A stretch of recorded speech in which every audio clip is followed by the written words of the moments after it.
How to download and run Tally program on your computer. I show you here step by step. Open your web browser, type google.com, search here Tally program, Tally, press enter key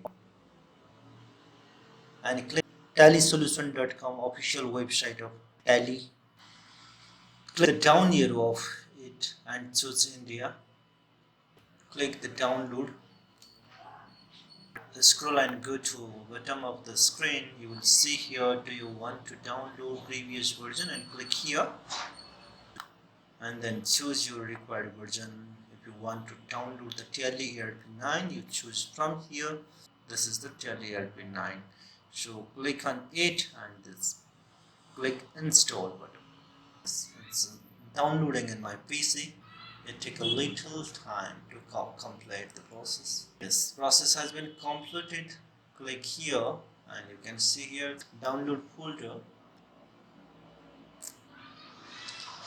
Click on it and run this software. Click on yes. Click install button.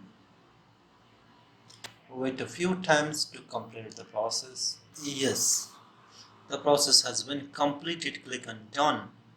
At the first time it will automatically open. I want to quit and show you again the process, full process. Enter.